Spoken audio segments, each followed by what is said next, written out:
Why am I here?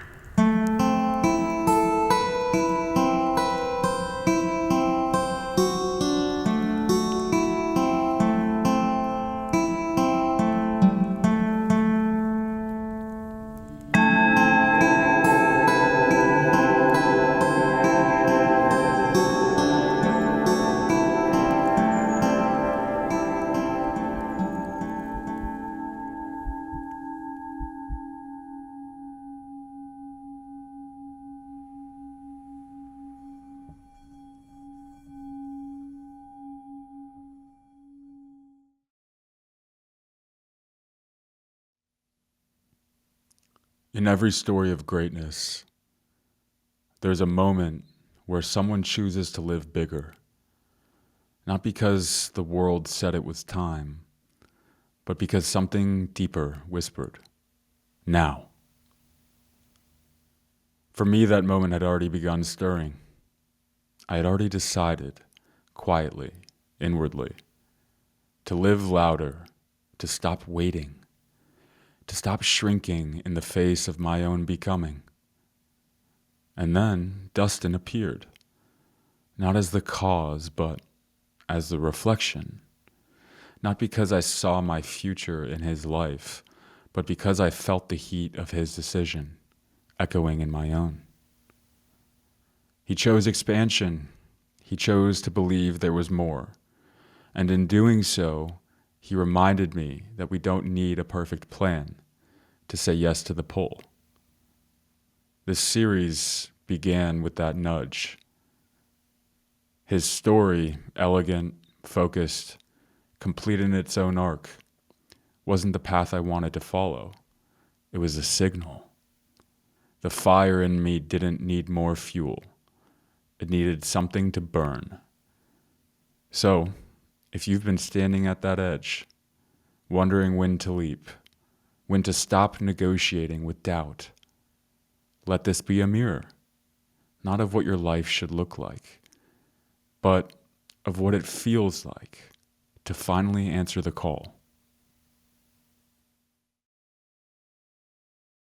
You know, they say that what you don't change, you choose. And I see people go their whole lives accepting mediocrity, that they're okay with being average. Um, I don't believe that was why we were sent here, why we were created. Now, I'm a proud Catholic. I think I know that there's a purpose for our life. And I believe that that purpose is for you to ultimately draw a circle around yourself and take care of the people in that circle and continue to take care of them and to develop your gifts and then just to give those gifts away. So, if anything, when I put it out online, it was to say, I didn't have a Dustin. I didn't.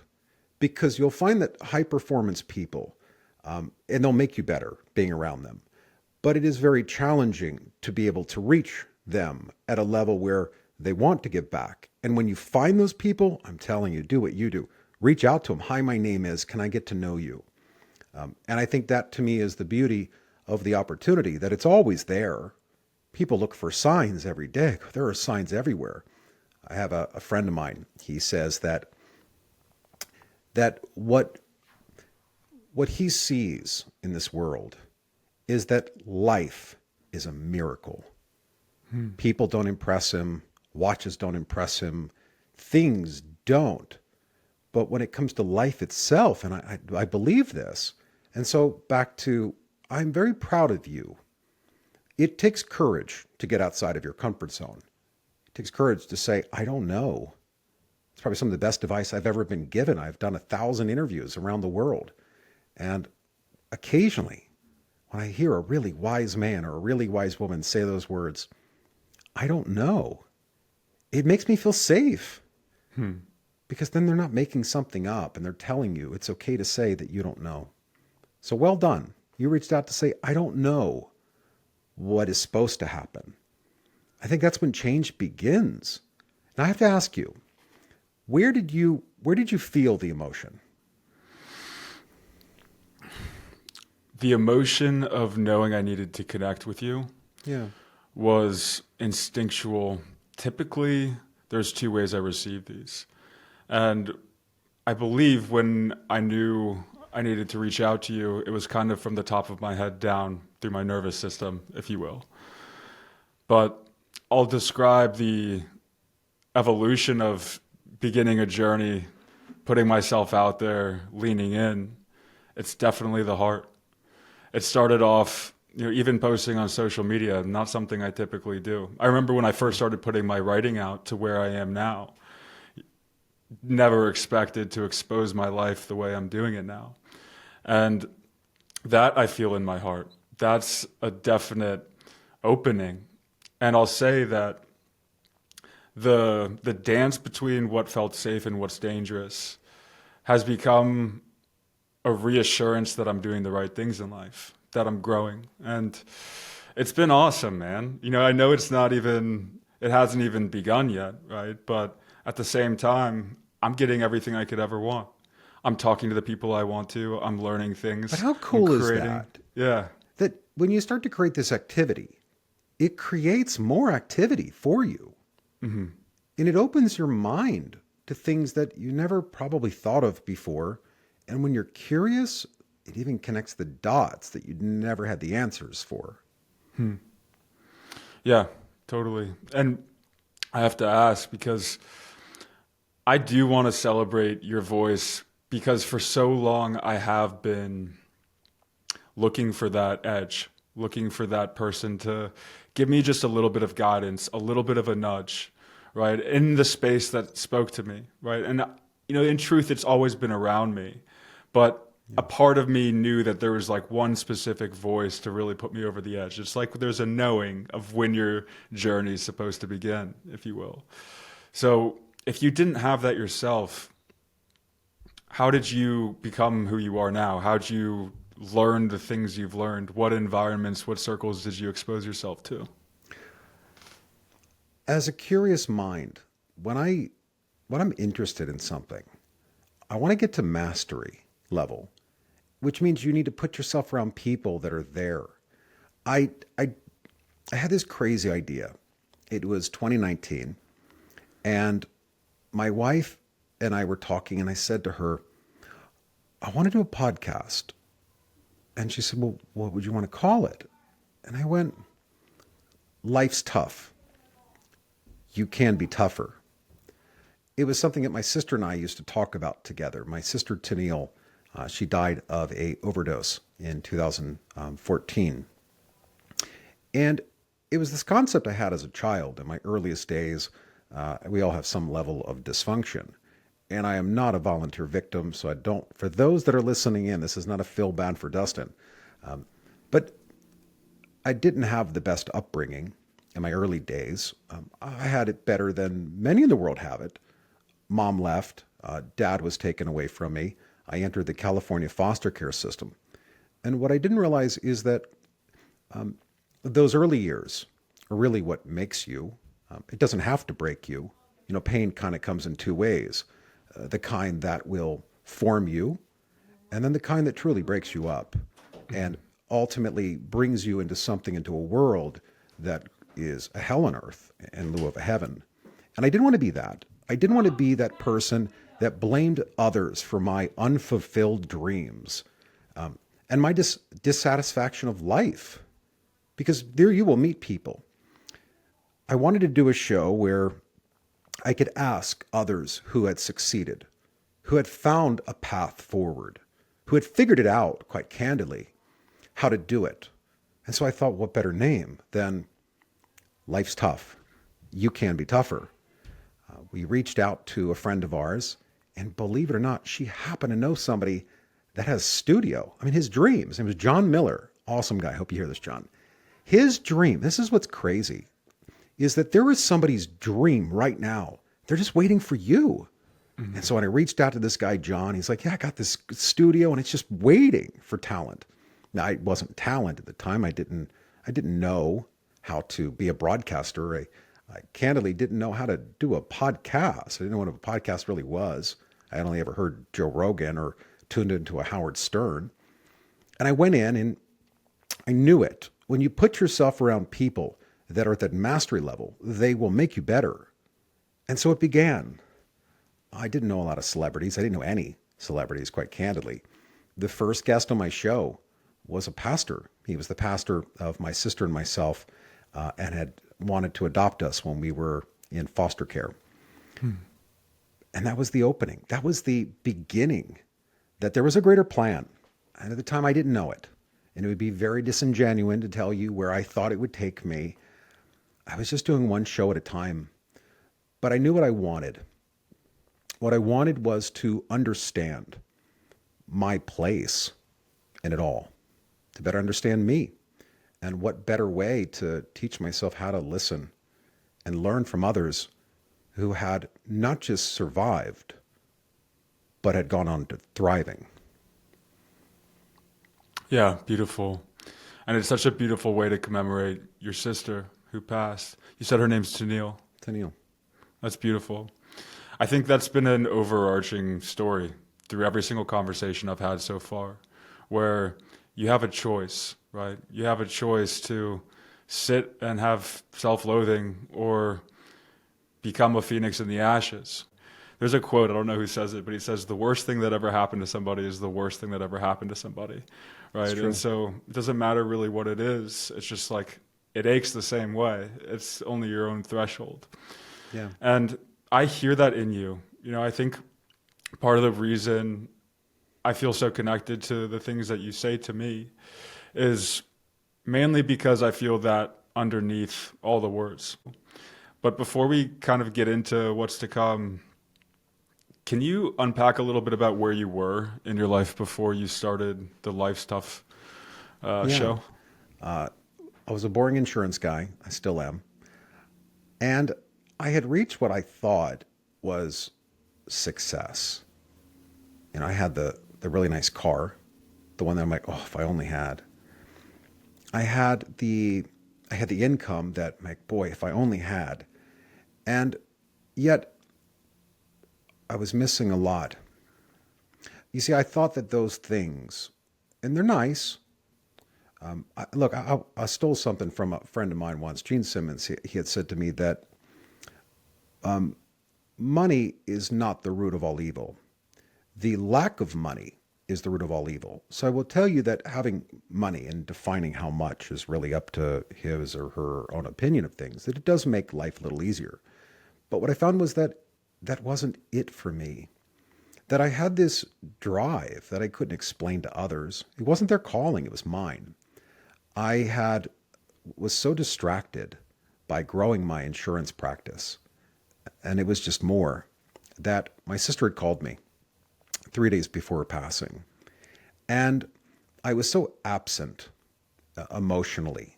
And I loved my sister, but I couldn't connect because I was so distracted by what I thought mattered, that she called me asking for a lifeline for help.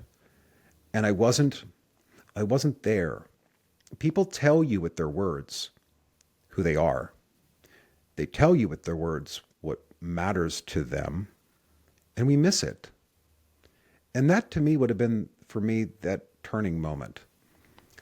This aha was the 3 days later. They had found her, and she was dead. And I went on this little journey of getting to know me.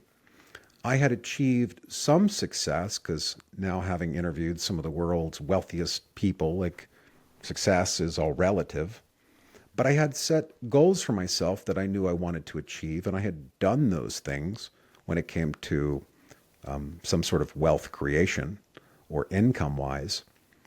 But something to me was still lacking, because I don't think in life you will connect with others on your strength. I think that many times we connect on weaknesses.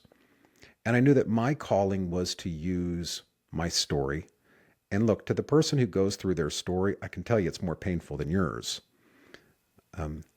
But to the person who lives it, myself, it probably was the HBO miniseries or the Netflix special that talked about my earliest years and understanding what it was like to have a father who had been locked away for 16 and a half years, and visiting him, at least in my earliest years, and getting to know myself along that process that really opened my eyes to start a show where I could just be the student. I could be the one that was learning. I could be the one asking people anything I wanted to know. And I never asked anything to shame them or embarrass them.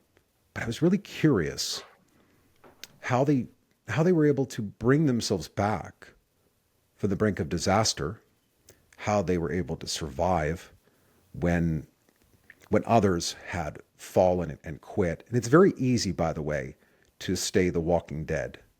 It's very simple to not move forward. It's simple to accept it because we have things around us that can anesthetize us. I mean, don't believe me, there are bars open all the time waiting for you. They're excited to see you.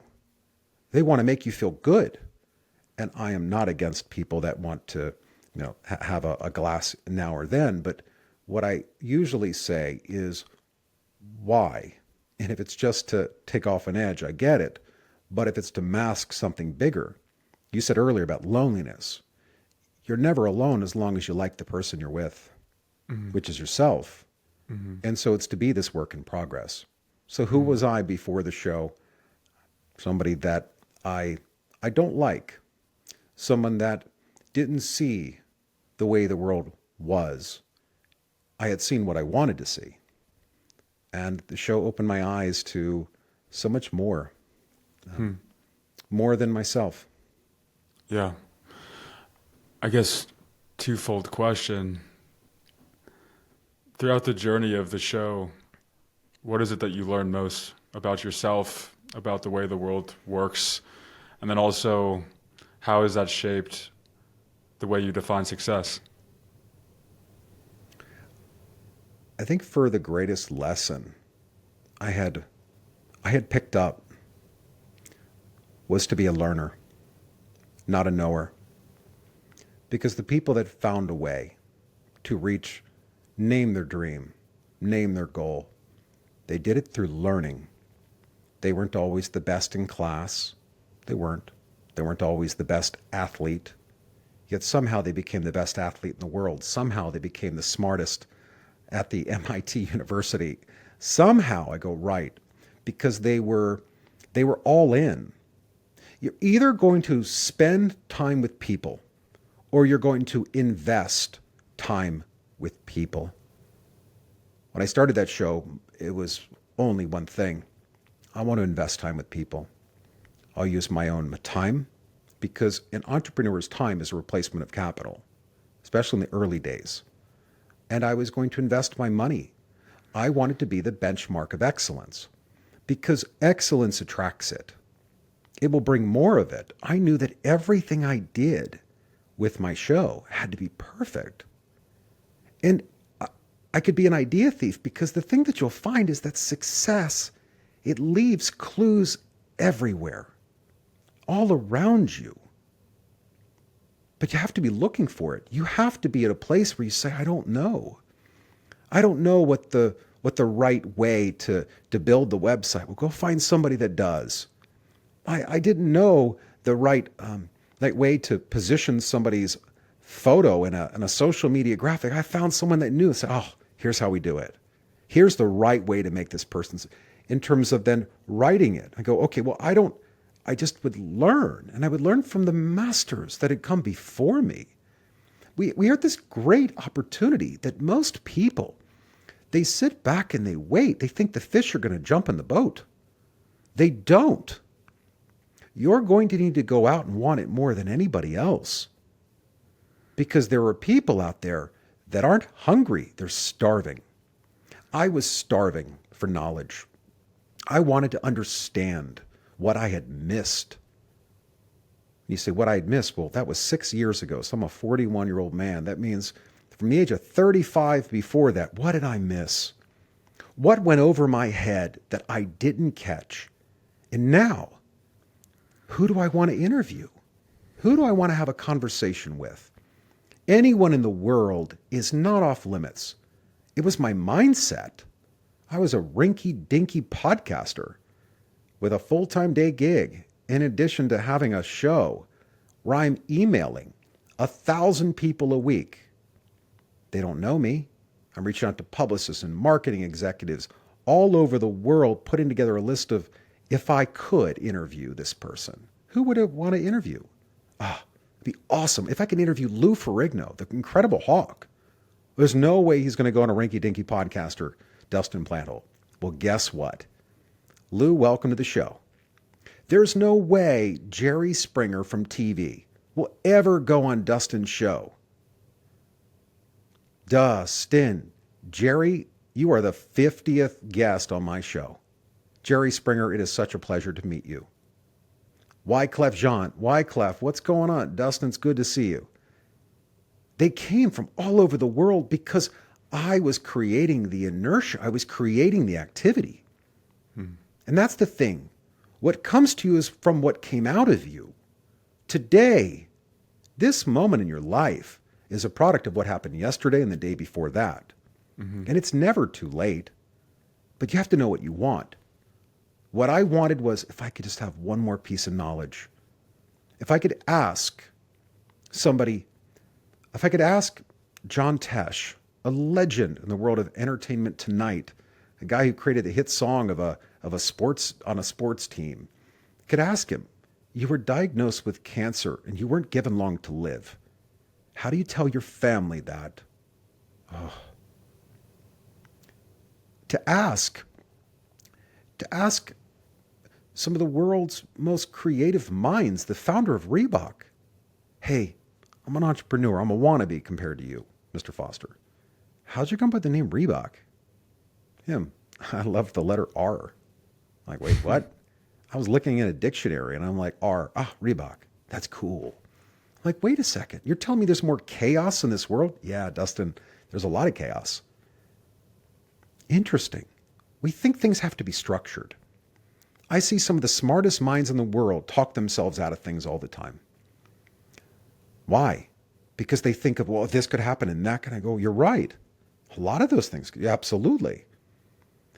If you're going to go in entrepreneurship, you're going to have to be a little crazy.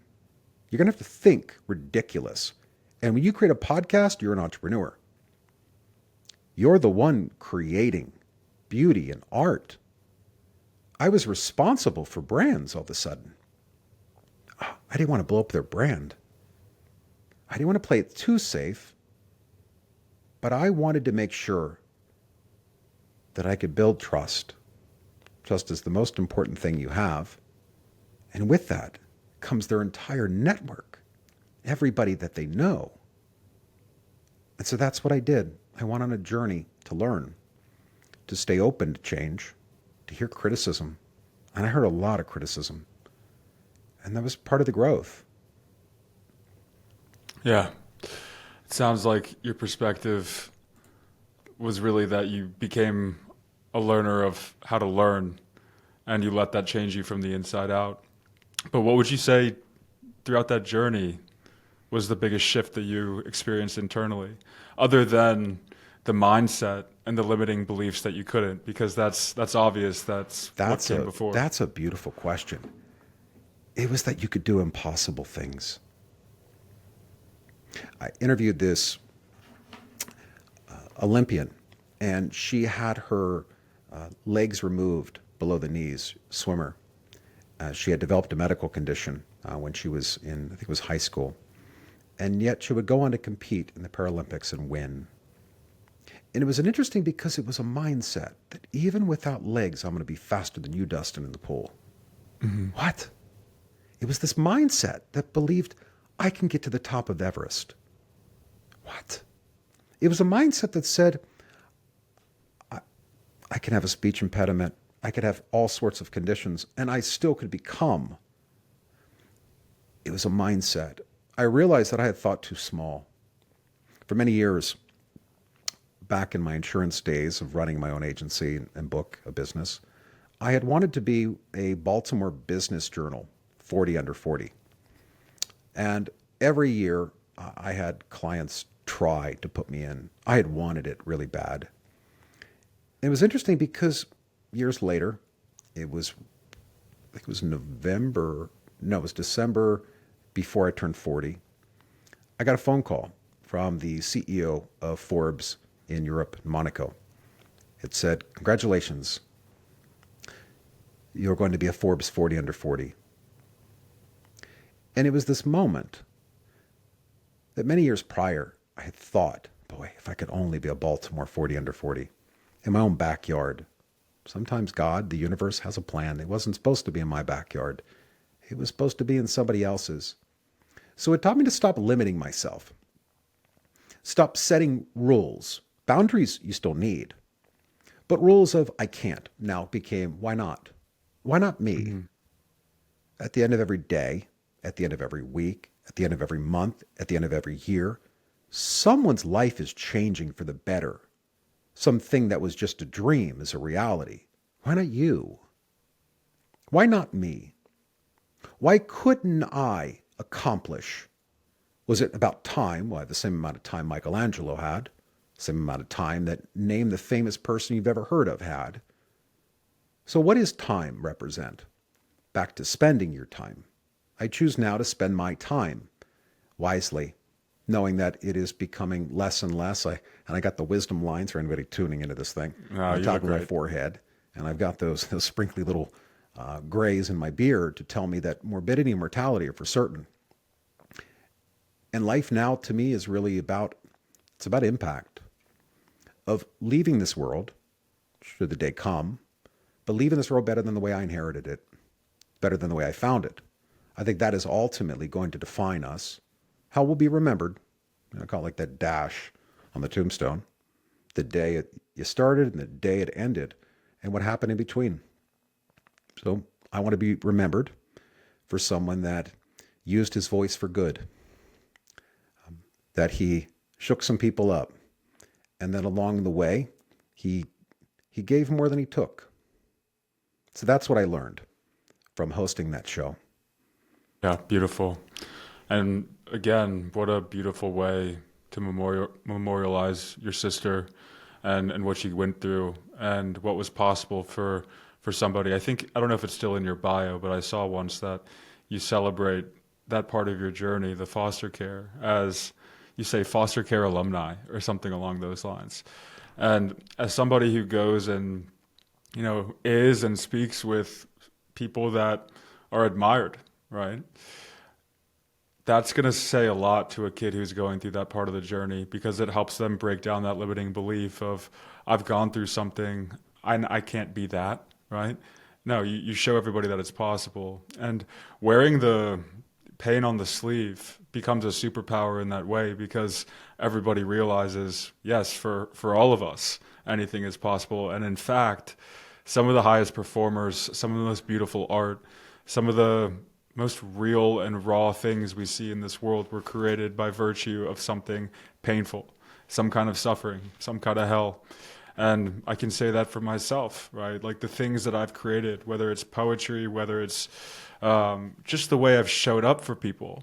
It's always like the pain or the suffering that I've endured was the source that gave way to the antidote that I was able to provide, whether it was in the form of art or just a hug. You know what I mean? It's true. So it's fuel. Pain it's will fuel. either break you or it's going to fuel you. Yeah. I choose to take it to be fuel. Yeah. That use your frustrations. Use it. Now, there has to be balance. You can't walk around being mad at everybody or everything and blaming the world for misfortune.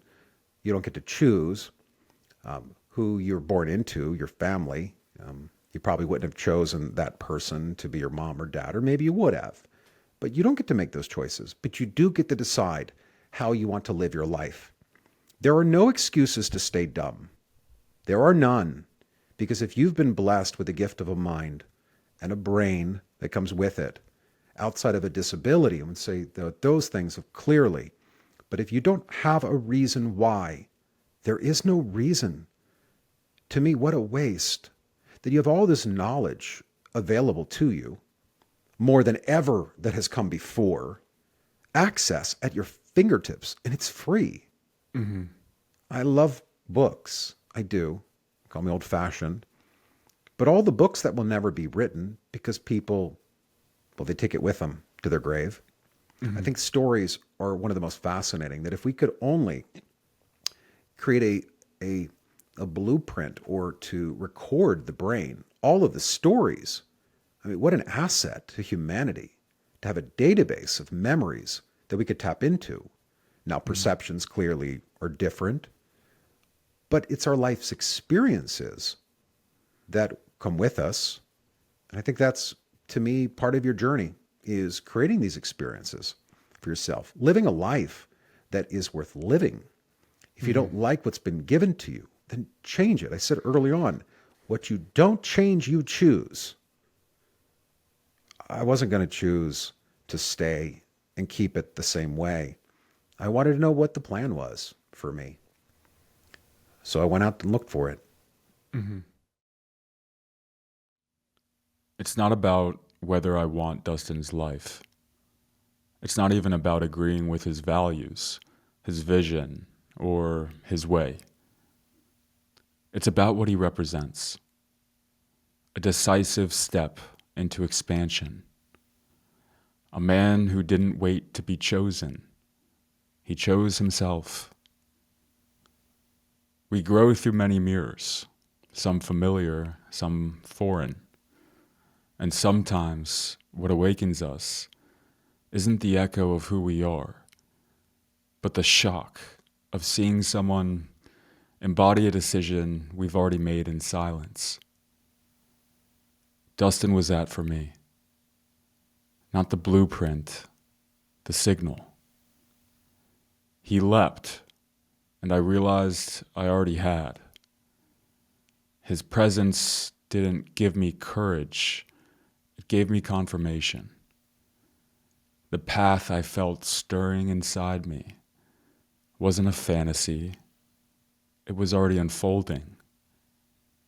So I thank him, not for lighting the fire, but for reflecting the flame that was already rising. This is why am I here, and this was the kindling